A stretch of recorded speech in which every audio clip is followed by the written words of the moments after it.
Sedangkan sanad adalah at-thoriq al-muwassalah ilal matan, jalan menuju matan. Jadi ada ulama muhaddis yang membedakan antara isnad dan sanad secara definisi. Ada juga kalau Ibnu Hajar mengatakan ya sama aja. Intinya untuk sampai ke matan, itu orang-orang itu namanya sanad. Baik itu bilangnya sanad atau isnad. Dan muhaddis gitu kan, para ahli hadis menggunakan istilah sanad atau isnad itu sesuai dengan konteks penggunaannya atau korinahnya, indikasinya dia mau kemana gitu. Tapi intinya sanad adalah jalan menuju matan. Jalan menuju matan yaitu kumpulan dari rawi-rawi itu. Maka saya ada itu yang bertanya, Ustazah, Imam Bukhari itu yang buat hadisnya kan itu kan. Jadi kan itu sebelum Rasulullah itu kan sanad itu kan terdiri dari pertama Rasulullah, ya kan sumbernya. Kemudian Rasulullah diambil oleh para sahabat. Kemudian diambil muridnya namanya tabi'in. Ya, murid-murid setelahnya tabi'in baru nanti ada Bukhari. Dan itu maka Bukhari bukan yang nyiptain hadisnya. Beliau hanya yang mengeluarkan hadisnya di buku tertentu. Kan bisa di Sahih Bukhari. Tapi ada istilah juga di hadis namanya rawil a'la. Rawil a'la itu adalah ujung dari yang menerima Rasulullah itu siapa? Bisa rawil a'la itu sahabat, ya kan, sebelum Rasulullah itu bisa sahabat. Bisa juga kadang hadis itu enggak diperoleh oleh sahabat, atau tabi'in ini emang sengaja nutupin sahabat itu. Jadi langsung tabi'in bilangnya enggak nyebutin sahabatnya, langsung qala Rasulullah. Jadi padahal dia nggak ketemu. Nah, itu nanti namanya masuk mustalah, tadi dikatakan mursal karena dia menjatuhkan sahabat yang harusnya disebutkan. Kenapa? Ya mungkin ada tujuan tertentu mursal itu, maka nanti jatuhnya kayak hukumnya. Maka ketika ada sahabat yang jatuh, yaitu kalau dalam mustalah hadis namanya mursal, hadis mursal karena ada yang hilang sahabatnya. Nah, mursal termasuk nama-nama hadis-hadis yang dhaif karena dia menjatuhkan sahabat. Maka penting banget sanad ini, kenapa? Karena memang itu otoritas gitu, menentukan hadis itu benar apa enggak, sahih atau tidak. Enggak boleh ngasal, enggak boleh ada yang menjatuhkan, walaupun nanti ada sebab-sebab kenapa dia menjatuhkan gitu kan. Nah itu, jadi memang agak ribet dan sangat memang iya benar tadi 14 tahun tuh nguras gitu ya, nguras umur gitu kan. Nguras umur saya tesis, apalagi di Azhar, memang subhanallah ya.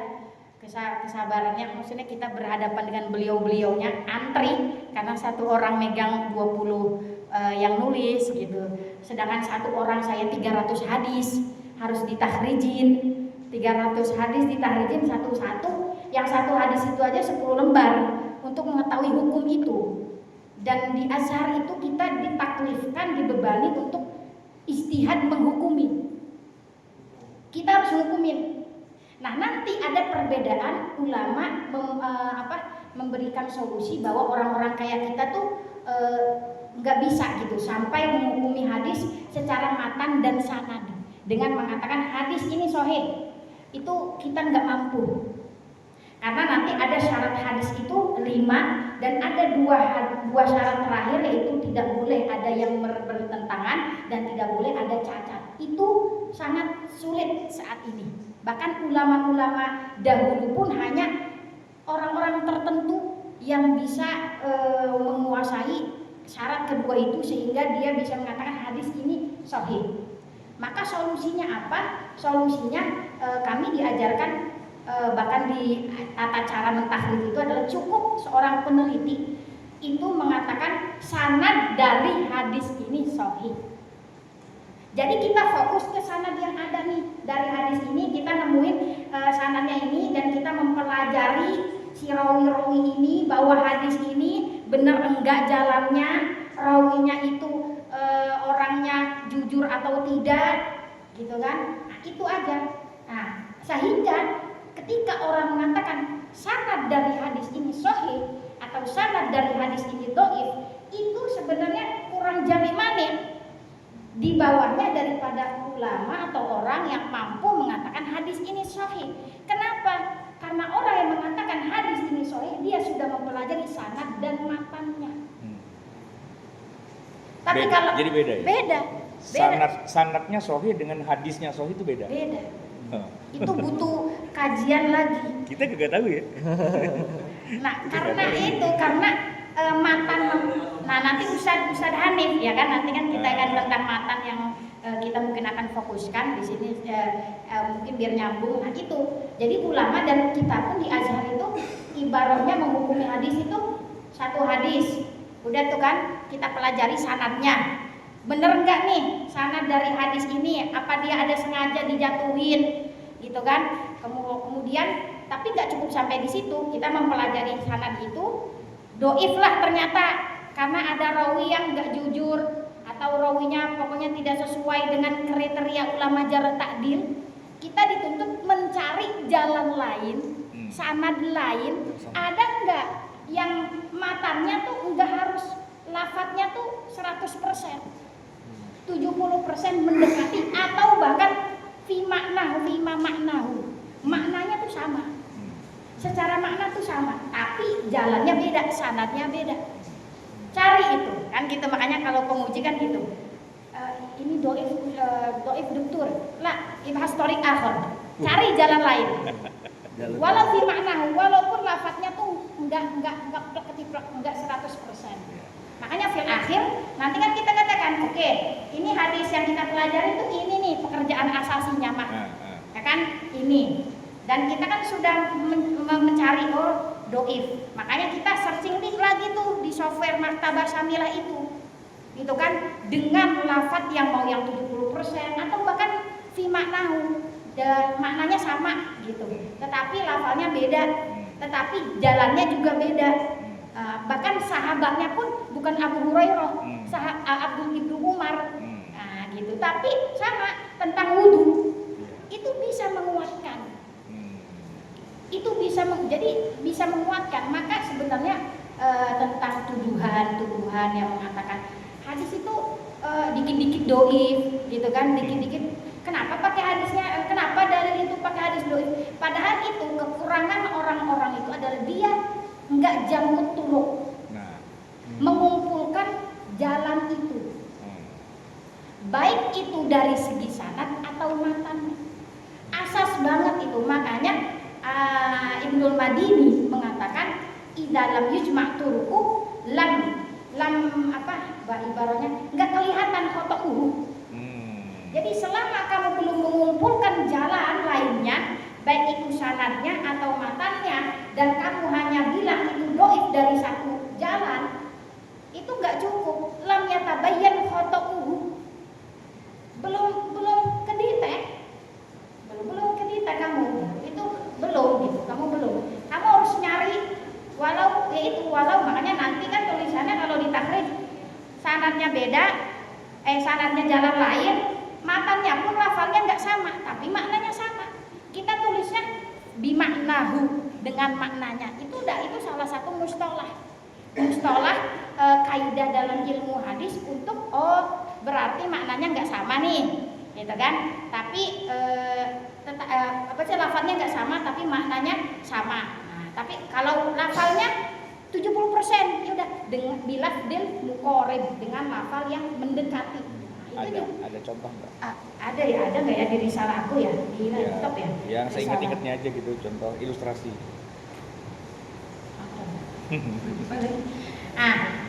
Jadi itu sanad. Nah itu kan definisi sanad. Kita isi biar. Nah kemudian keutamaan dan fungsi sanad. Jadi sanad itu memang salah satu khosois, keutamaan umat Islam yang gak ada di umat lainnya. Makanya sampai bahkan orang Yahudi sendiri mengatakan berbanggalah umat Islam karena memiliki sanad, gitu kan. Bahkan kok ada gitu ulama yang bisa mengumpulkan nama-nama orang dengan murid-muridnya, dengan siroh-sirohnya dalam satu buku, dan itu cuma ada di Islam. Sehingga kutub-kutub mereka, buku-buku mereka itu kan bisa diubah, bisa di ini. Kalau kita kan tidak, karena kita punya verifikasi sendiri yang detail. Nah itu, dan jadi kan 3 tuh sanad, i'rab, gitu kan. Salah satu khosoisnya kita itu, khosoisnya umat Islam. Jadi itu banyak sekali sebenarnya di sini nukilan-nukilan tentang pentingnya sanad itu, baik itu secara hadis atau nanti kan kemana-mana, gitu kan. Nah, ilmu secara umum itu kan pentingnya sanad itu sendiri. Nah, karena dikatakan yang paling ininya kan senjatanya itu perkataan dari Abdullah bin Mubarak, al-isnadu minad-din, sanad itu adalah bagian dari agama. Walau lal isnad, seandainya bukan karena isnad, laqala man syaa ma syaa. Orang itu akan ngomong semaunya, gitu kan. Pas ditanya, emang apa sanadnya? Nah, nggak tahu, tidak bisa memberikan pertanggungjawaban. Nah, jadi ini yang selalu di perkataan beliau. Bahkan habis itu dari perkataan beliau ini ditafsirkan juga oleh ulama hadis, gitu kan. Ibnu Hibban dan juga muridnya Al-Hakim menjelaskan maksud daripada kalimat beliau yang mengatakan bahwa kata Ibnu Hibban bahwa jika bukan karena sanad dan kelompok dan juga orang-orang ulama hadis yang mencarinya, maka akan ada perubahan dalam agama seperti umat lainnya. Gitu kan? Tidak, dan gak ada umat yang menjaga agama seperti kita dengan sanad yang kita ada itu. Gak ada penambahan dalam sunnah walau 1 huruf pun. Karena kan nanti kalau ada itu, nanti ada ulama hadis yang oh enggak, ini doif, oh enggak, ini ada penambahan, ini bukan kalam Rasul, gitu kan. Oh enggak, ini kalamnya sahabat. Nah itu kan pakai sanad, gitu kan. Nah, bahkan ulama Mesir salah satunya yang alhamdulillah semoga beliau selalu sehat, panjang umur, salah satu ulama hadis yang saya juga dengan beliau baik itu di kuliah atau di Masjid Azhar, kami belajar dengan beliau, dan beliau udah yang paling masih Allah jaga gitu, karena yang lainnya ulama hadis lainnya sudah meninggal beberapa, itu Syekh Ahmad Ba'bad Abdul Karim hafizahullah.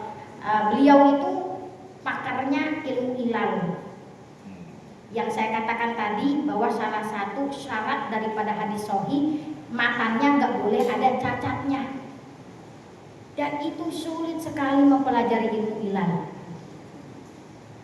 Dan ilmu ilal itu lahir pertama kali itu di Mesir, di universitas, di kampus Mesir gitu. Artinya di negara lain tuh nggak ada. Kalau mungkin sanad mungkin ada gitu kan, ilmu rijal, ilmu rawi-rawi dipelajarin. Tapi kalau tentang salah satu daripada syarat hadis yang kelima itu tidak boleh ada cacat, dan beliau jadikan itu disiplin ilmu sendiri. Saking ilmu ini nggak bisa nih dimasuk-masukin atau cuma embel-embel aja, enggak. Dia ribet, harus sendiri, mustakil gitu. Dia harus sendiri dan ada buku-buku khususnya. Pelajaran pun harus ekstra gitu tuh, ekstra. Nah maka beliau dengan dihitukan oleh Grand Syekh saat itu, jadilah mata kuliah. Jadi baru juga tuh sekitar aku lupa tahun berapa gitu, itu juga baru dicetuskan dan dijadikan mata kuliah sendiri di ilmu di kami di jurusan hadis, saking ribetnya gitu. Itu dan beliau mengatakan sanad. Beliau ada kata-kata dalam salah satu kajiannya itu, kata beliau sanad itu adalah persatuan, salah satu penyatu dari keributan-keributan yang ada, kata beliau gitu. Jadi makanya ada kadang asli orangnya tuh aslinya di sini orang Mesir, tapi kok nisbahnya kan nama orang itu biasanya di sini saya tahu kan Ahmad bin Isa At-Tusturi. Padahal aslinya orang Mesir, tapi kok dinisbatkannya ke Tustur? Tustur di mana? Nah, gitu kan. Nah, itu kok itu di mana? Nah, itu kan kenapa? Karena ada rihlah, nanti ada safar. Gimana dan gimana orang itu mencari sanad jalan tadi untuk satu hadis, dia mencari jalan lain, gitu kan, untuk bisa mengangkat hadis yang dhaif tadi menjadi sahih. Karena itu kan berarti kan sangat efeknya itu gede gitu, jalan itu efeknya gede dengan mencari itu. Dan guru-guru kami, pembimbing kami selalu kalau kita nyetorin, kok apalagi saya pekerjaannya nahrejin kita doif, gitu loh. Dan kita disuruh angkat itu, cari jalan lain sehingga ini bisa diamalkan secara ini, gitu loh. Orang itu enggak sebelah mata terhadap kitab ini, cari, dan itu fungsinya kalian. Itu maksudnya berarti tawabi wa syawahid. Nah, tawabi dan syawahid. Karena kitab yang saya di S2 itu sudah ada di perpustakaan, sudah dicetak. Tapi tidak diteliti dengan akademisi, dengan ilmiah. Jadi kan buku itu dicetak ada yang untuk dijual saja, tijari gitu kan, perjualbelian, jadi nggak perlu ada ilmiah, tahqiq, sanadnya ini, tapi ada jalan ini. Itu kan pekerjaannya para muhaqqiq, peneliti. Nah, maka Azhar itu selalu mencari buku-buku yang muktamad. Yang ini tuh rujukan orang. Kalau dalam sirah saya itu adalah Mawahib Al-Laduniyah, Al-Qastolani. Itu kan orang semua gitu. Itu mutawatir orang tuh pakai itu. Maka dijadikan proyek besar. Itu kan berapa jilid dibagi-bagi kita. Bahkan itu masih dalam bentuk kita harus nyari manuskrip aslinya. Yang masih manuskrip itu. Nah, kita harus dari situnya, bukan, padahal udah ada cetakannya, udah ada di cetakan Darul apa gitu kan, tapi dia jelek karena dia tidak niat untuk hidmah terhadap ilmu itu. Yang penting keuntungan. Ya, percetakan kan itu ya, nanti itu dunianya mereka lah. Ada dunia percetakan yang niatnya nggak cuma duniawi tapi hidmah terhadap ilmu itu. Ada yang juga ya udah gitu kan, ngapain capek-capek, yang penting kan ini. Nah, kan gitu. Jadi sanad itu ya tadi gitu. Saking saya ya ini nggak ada, saya udah nyari tapi emang doib, nggak cari lagi. Cari lagi jalan lain walaupun dengan lafal yang berbeda, walaupun dengan sahabat yang berbeda, karena harusnya kan sahabatnya sama. Kalau mutabaah, pengikut kan, mutabaah itu pengikut, itu syaratnya adalah sahabatnya sama. Tapi kalau udah sahabatnya berbeda, namanya syahid. Mustalahatnya secara mustalah, dan syahid itu sebenarnya memang lebih lemah, lebih kuatan yang satu sahabat gitu. Jadi sama gitu, satu sahabat walaupun tabiinnya tuh beda-beda. Saking untuk itu gitu, untuk mengangkat dan itu kan hikmah kita. Oh, berarti ada loh jalan lain, sehingga kita katakan ini dihukumnya nanti hukmul isnad itu hasan dengan jalan lain. Nah, kita sebutin siapa yang doifnya, kemudian ternyata ada jalan lain yang menguatkan dia sehingga hadisnya menjadi hasan ligoirihi, hasan karena ada jalan lain. Nah, gitu. Jadi kembali ke Syahmat Ma'bad tadi, bahkan menukil daripada kalamnya Ibnu Hazm bahwa robat tuhum biribatin la yufaku ila yaumil qiyamah. Jadi sanad itu kayak ikatannya itu tidak akan terputus sampai hari kiamat. Makanya kan ibarat tentang sanad kan banyak. Salah satu ibaratnya Ibnu Hajar mengatakan sanad itu kayak nasab orang. Nasab bagi orang itu sanad juga. Makanya dan itu ikatan yang enggak akan terlepas sampai dia meninggal pun, ya udah nisbah daripada bilad negara yang dia datangi untuk mencari sanad itu akan ada gitu, tertulis di buku-buku itu. Padahal kan aslinya dia Mesir, kok bisa nyampe bukunya di kita itu Tusturi atau negara lainnya? Karena disitulah dia mendapatkan sanad, mendapatkan hadis. Nah itu kan sampai hari kiamat nggak berubah gitu terikatnya. Itu juga selaras juga dengan pembahasan Al-Hakim, Imam Hakim dalam kitabnya Ma'rifah Ulumul Hadis. bab ke-42 itu di akhir-akhir itu tentang negeri perawi. Itu ada stadinya sendiri gitu, negeri-negeri perawi, kemudian tempat tinggalnya di sini, tapi di sebelahnya kok ini, kenapa? Nah itu kan nanti hubungannya karena ada rihlah itu, ada safar, ada nyari sanad itu. Jadi satu hadis nyari sanadnya apa, nah, itu dari sana. Nah kebutuhan terhadap sanad, ulama mengatakan bahwasannya kebutuhan terhadap sanad saat ini mungkin nggak kayak zaman dulu, harus bener-bener butuh uang gitu, harus pergi ke negara mana gitu kan, seperti ulama-ulama dahulu ada rihlah di situ. Kita mah kebutuhan terhadap kita sanad ini agak berkurang karena udah ada di kitab kita, ya kan. Kalau dulu kan nggak ada, sebelum ada kitab itu baru ada hadis, nggak ada sanadnya, orang pergi safar kemana-mana jauh-jauh gitu kan. Sekarang enggak kayak gitu, ininya hikmahnya tuh udah beda lagi gitu, bukan dengan agak mungkin agak ringan gitu kan, agak ringan ya, tapi himmah kita juga gak segede beliau, jadi kan ya himmah kita jauh gitu kan. Kita dikasih Musnad Ahmad bin Hambal yang segitu berjilid-jilid, itu pun ulama mengkritik dan memberikan hukumnya, dan kita cuma cukup melihat gitu kan. Kemudian kalau doif ya kita nyari lagi hadisnya tuh benar apa enggak. Nah, jadi setelah kitab hadis itu dibukukan dan menjadikan rujukan umat, maka kita cukup memastikan keabsahan dari kitab tersebut kepada sanadnya itu, artinya mempelajari lagi.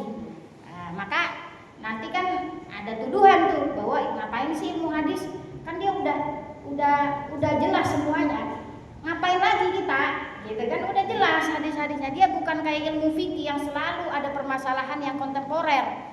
Hadis tuh ngapain? Nah itu juga dibahas tuh, Syamad dapat ngerot itu kan, ngejawab. Lihat dong buku hadis yang banyak sekali gitu, yang perlu dikritiki sehingga dia tuh bisa menaik derajatnya. Banyak buku-buku ulama-ulama yang muktamad itu belum ada hikmah di situ. Belum ditahqiq, belum ditakhrij. Jadi kata siapa udah selesai, masih banyak yang berjilid-jilid buku-buku hadis itu belum ada hikmah di situ, sehingga orang akhirnya salah menggunakan, asal menggunakan, atau melihat ilmu hadis secara sebelah mata, nah kan gitu. Maka enggak, walaupun agak sedikit berbeda aja hikmahnya gitu kan, dan lebih ringan gitu kan, tapi memang butuh ya itu tadi gitu kan. Maka butuh background.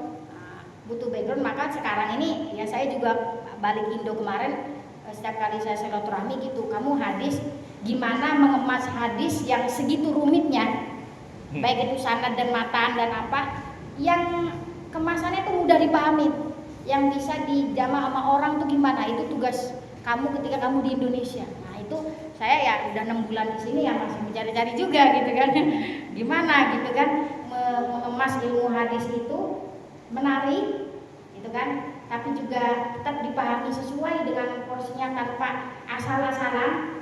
Karena kebanyakan orang yang menuduh gitu kan, baik itu orang yang nggak ada basicnya, orientalis apa, atau bahkan yang nggak ada, orang awam itu, mereka nuduh itu tujuannya satu. Kalau orang orientalis dikatakan bahwa kenapa kayak tadi beliau katakan menuduh hadis-hadis yang menghina gitu kan, menghina orang perempuan. Dia bilang bahwasanya hadis itu kok menjelekan sih, menjelekan perempuan, berarti hadis itu bukan sumber Islam.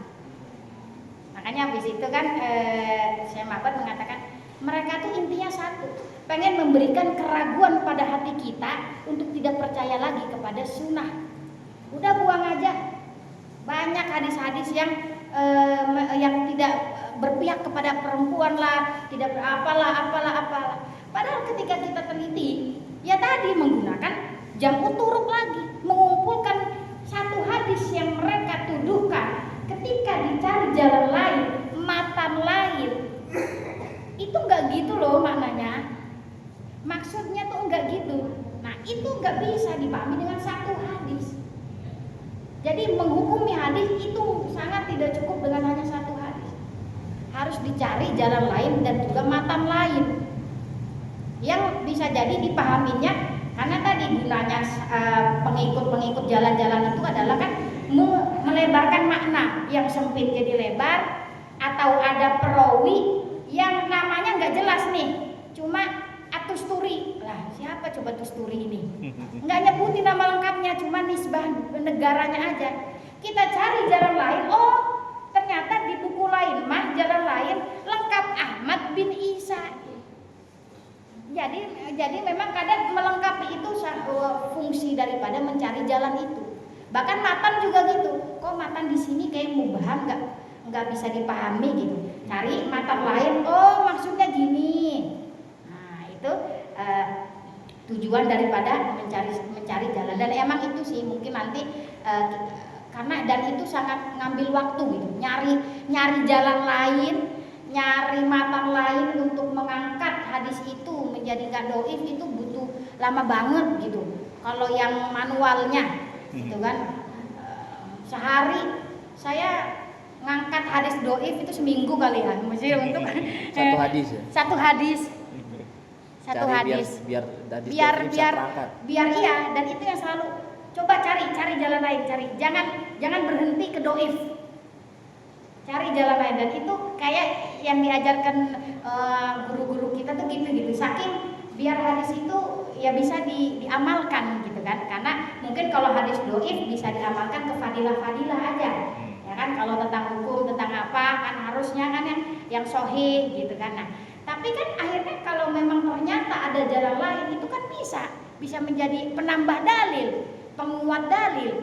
Nah, dan menambah rujukan dalil agama kita juga. Nah, itu tujuannya, kan? Nah, kemudian sejarah sanad. Jadi sanad itu sebelumnya di Qarnul Awal, di tahun pertama itu nggak ada namanya mempelajari sanad, tuh nggak ada. Karena kan para sahabat langsung ngambil hadis itu dari Rasulullah, disebarin sama orang sahabat, nggak ada yang malsuin, nggak ada yang bohong, itu nggak ada. Semua orang masih adil. Awalnya tuh gitu. Masuk ke tahun kedua, pertengahan tahun kedua atau setelah fitnah, orang mulai memalsukan hadis di tahun pertengahan kedua Hijriah. Saat itu berarti kan udah kan tahun pertama kan sahabat, yang kedua tabiin. Nah, pertengahan masa tabiin ini orang udah mulai ngasal. Nah, saat itulah mulai ada kritik sanad ini. Artinya kritik sanad artinya nggak langsung percaya setiap orang bawa hadis. Coba sanadnya apa? Kok ini nih saya dengar hadis dari Rasulullah gini, misalnya ada tabiin yang nyampein hadis tidak langsung diterima karena sudah ada pemalsuan itu. Nah, maka mulai pertengahan tahun kedua itu mulai orang tuh selalu menisbatkan, menanyakan gitu, kamu dapat dari mana?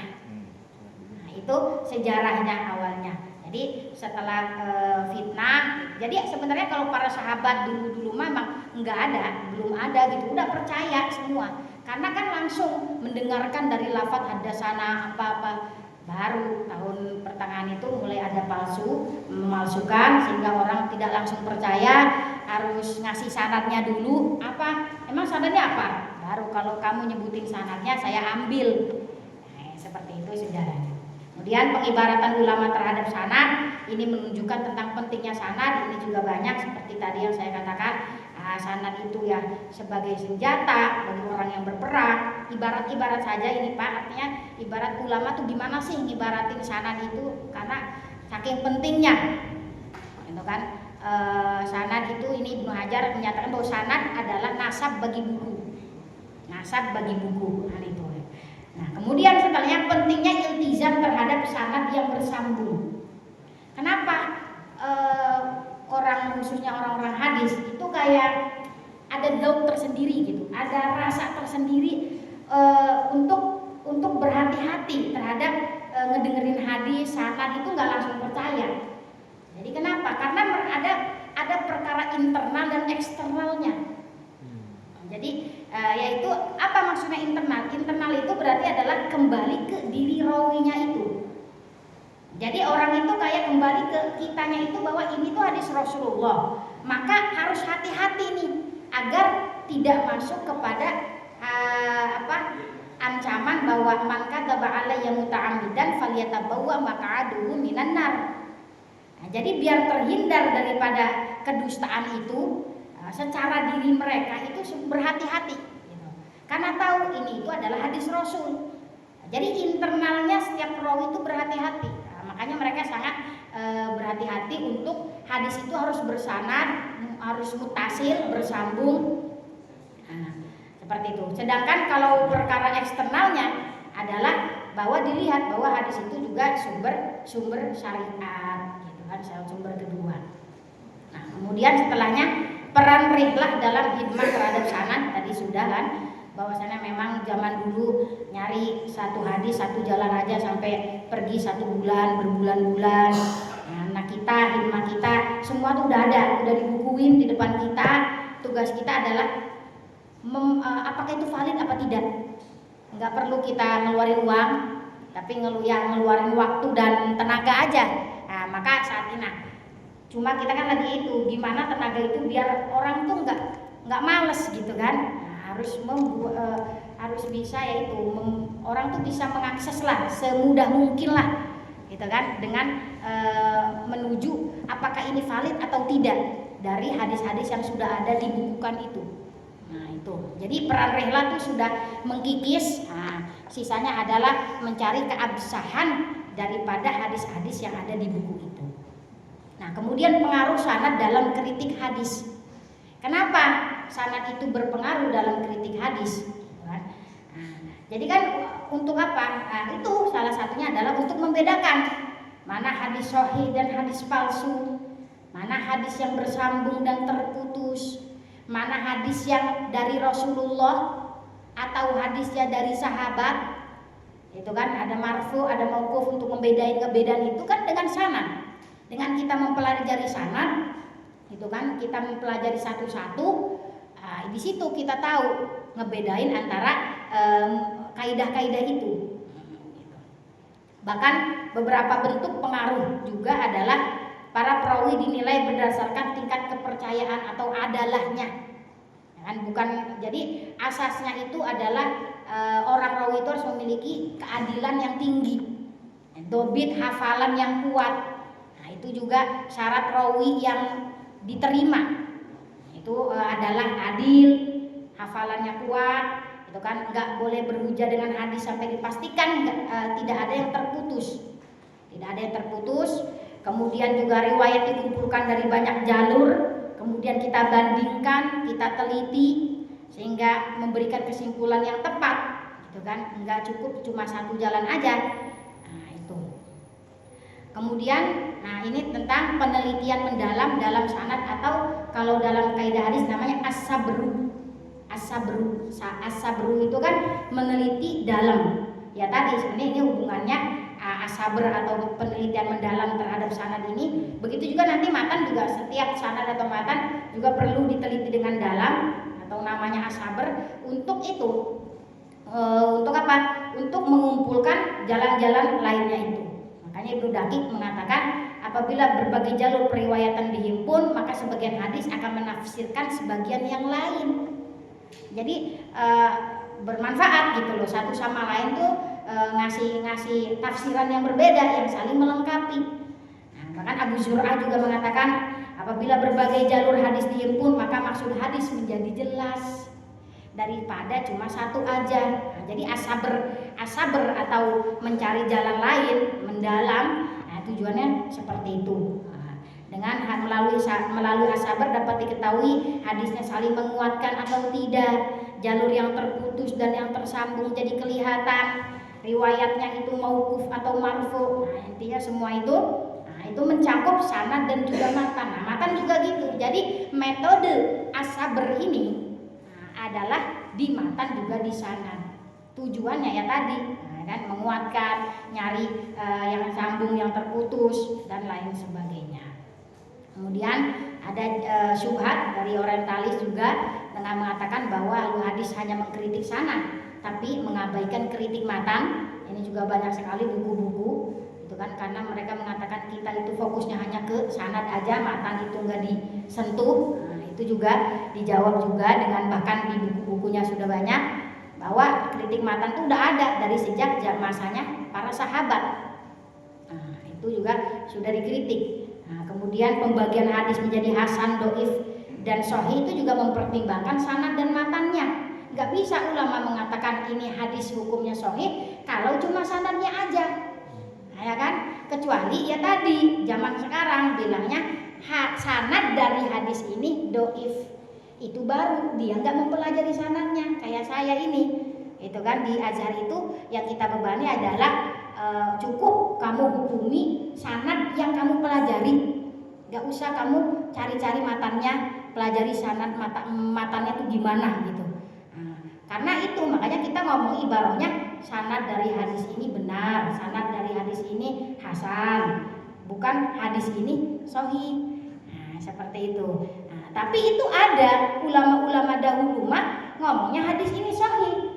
Dan untuk mengatakan hadis ini sahih, mempelajari sanad dan matannya. Maka kalau ada orang yang mengatakan kita orang hadis itu tidak mempelajari matannya, dia tidak paham. Kan gitu. Dia bahkan nggak pernah belajar itu. Kan dia hanya ya tahu kulitnya, habis itu dijadikan senjata untuk nyerang kita gitu.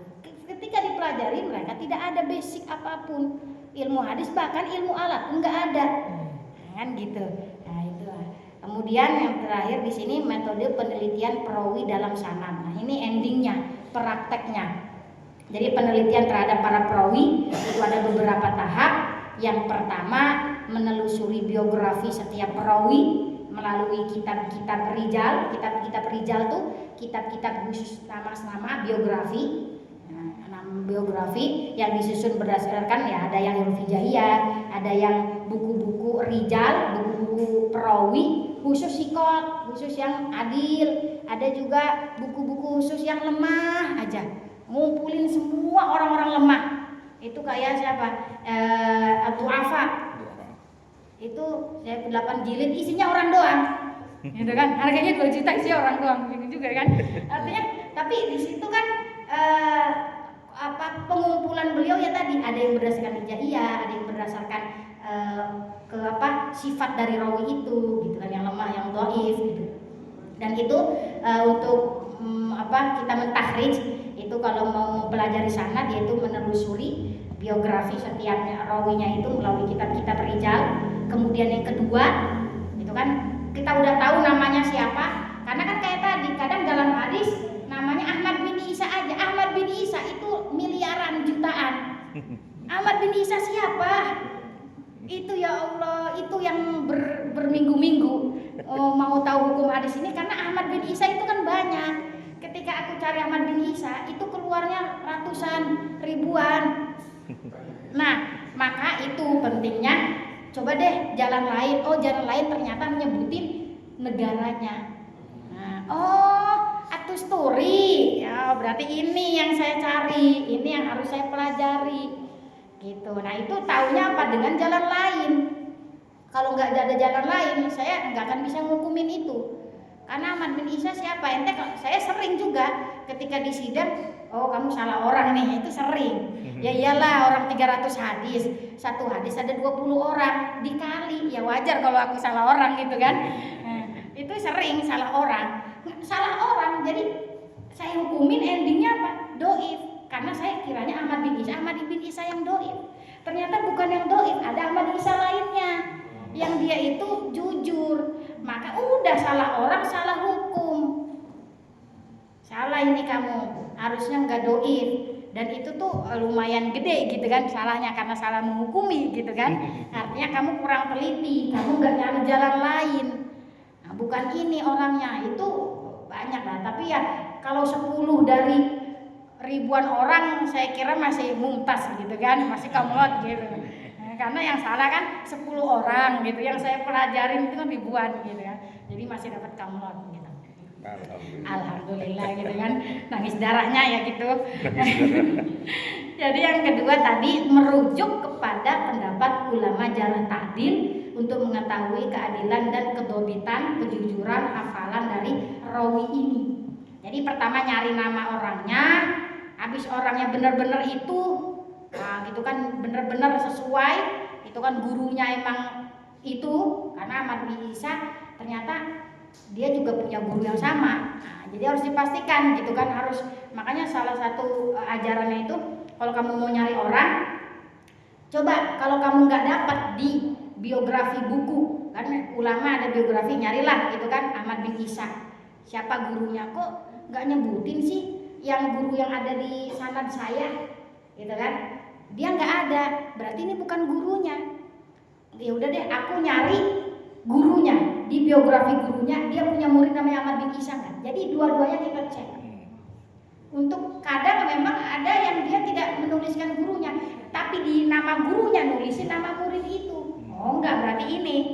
Jadi nggak bisa kita langsung katakan oh bukan Ahmad bin Isa ini, karena nggak ada nih di buku ini guru yang disebut. Nah, jadi harus kita pelajari gurunya dan muridnya. Jadi untuk memastikan orangnya tuh itu. Nah, ya. Itu kemudian setelah dan itu memastikan nama itu lama emang. Tapi itu asas. Nama itu harus asas kan. Nah, habis nama udah oke, ini yang namanya bener nih. Namanya Joharatul Nakiyah, bukan Joharatul Nakiyah lainnya, Al-Bantani gitu kan. Bukan yang lainnya. Itu harus jelas. Habis nemu itu negaranya memang sama, baru coba nanya ulang di buku-buku tentang Jarh wa Ta'dil, kritik itu. Gimana dia secara hafalannya, gimana tentang keadilannya, pernah berbohong atau tidak. Nah, itu merujuk di buku-buku Jarh Ta'dil. Kemudian yang ketiga, memastikan kesinambungan sanadnya, ittisalnya dengan meneliti lafaz periwayatan. Nah, itu juga dilihat. Dan yang keempat itu meneliti sudut dan ilahnya. Yang tadi ada yang ta'arud enggak, ada yang bertentangan enggak, ada cacatnya enggak. Nah, itu untuk sampai kepada hukum hadis, sanad dan matan. Matan itu harus mempelajari cacat-cacatnya juga, gitu, matan-matannya juga. Tapi kalau mau mencukupkan dengan sanad itu sudah enggak apa-apa, gitu kan, sudah cukup. Dan memang itu zaman sekarang ya cukup dengan itu kita bisa mengatakan benar juga gitu kan. Nah, dengan demikian penelitian sanad menuntut menelusuri biografi para perawi, meneliti kesinambungan, memahami istilah Jarh wa Ta'dil, dan lebih berhati-hati dalam menghukumi hadis dengan membatasi pada hukum sanadnya sahih, hasan atau dhaif, bukan dengan hadisnya sahih. Wallahu a'lam bishawab. Masya Allah. Masya Allah. Masya Allah.